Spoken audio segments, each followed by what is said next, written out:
It all started when I decided to go out on a leaf hunt today. I wanted to look for a leaf for my reference for a painting, and it was windy, it was cloudy, the weather was really nice, it was really perfect. I found some on the grass, but they were too dry or too small. There were some petals from the lemon tree, and then I found this guy, and this one was really what I was looking for. It was very soft too, which means it had freshly fallen.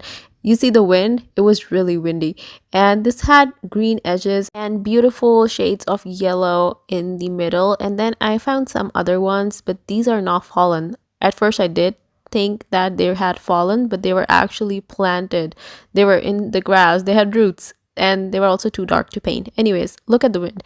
Now I have my setup, and I went inside and then I came back outside, and half of my supplies were on the floor on the grass because of the wind. Anyways, did my setup, and now we are ready to paint. I put my leaf as a reference on my sketchbook page, and I'm going to wet my brush and get some paint. I'm gonna start with yellow, and I will start with a simple sketch because that's, I don't know, that's how I like to start my paintings. Okay, it's easier for me. And then the wind blew my leaf away. Look at this. The wind does not want me to paint today. The wind was getting really strong at this point, but I was like, you know what? It's okay. It's just the wind. We can still paint. So I put the leaf back on the page and I continued my sketch. And then after 2 seconds, the leaf was gone again in my yellow paint. And it was just going all over. And then my tissue went far away, completely abandoned me. Like, I'm all the way here. It's quite far, and my tissue went all the way back there. It just kept running away from me. So I get up from my chair to pick up that tissue, and it starts raining, but it's very light rain and it's summer, so I was thinking it won't hurt. But then the rain got stronger and nature was really not on my side today, so I had to come back inside.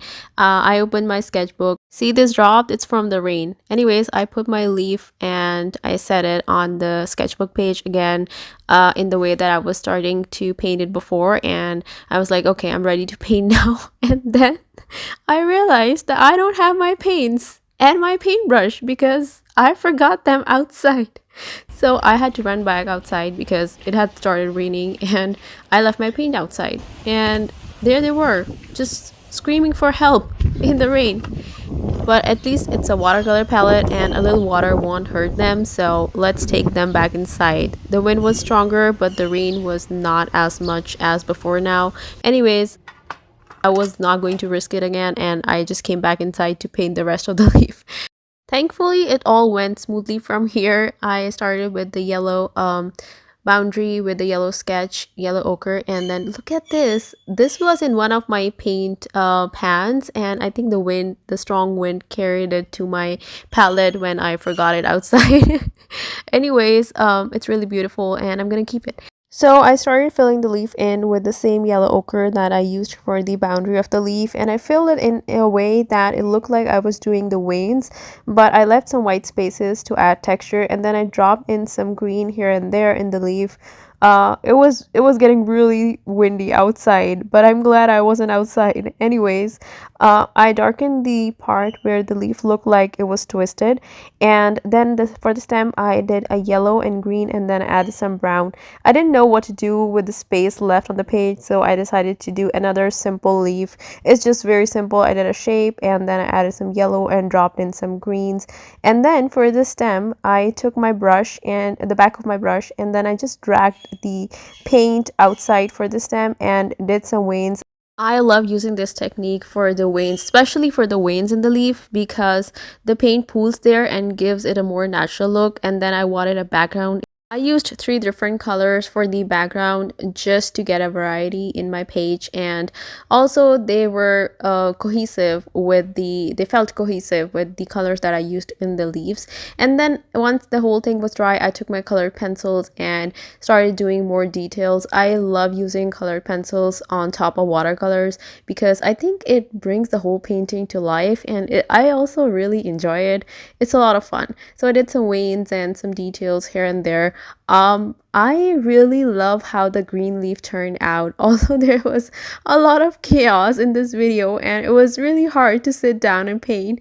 I think the green leaf really tells a story, and I did a little shadow for the leaf on the top of the page, the yellow one, the smaller one, and then I added some more details. And for the contrast in the background, I used a red pencil and did some dots.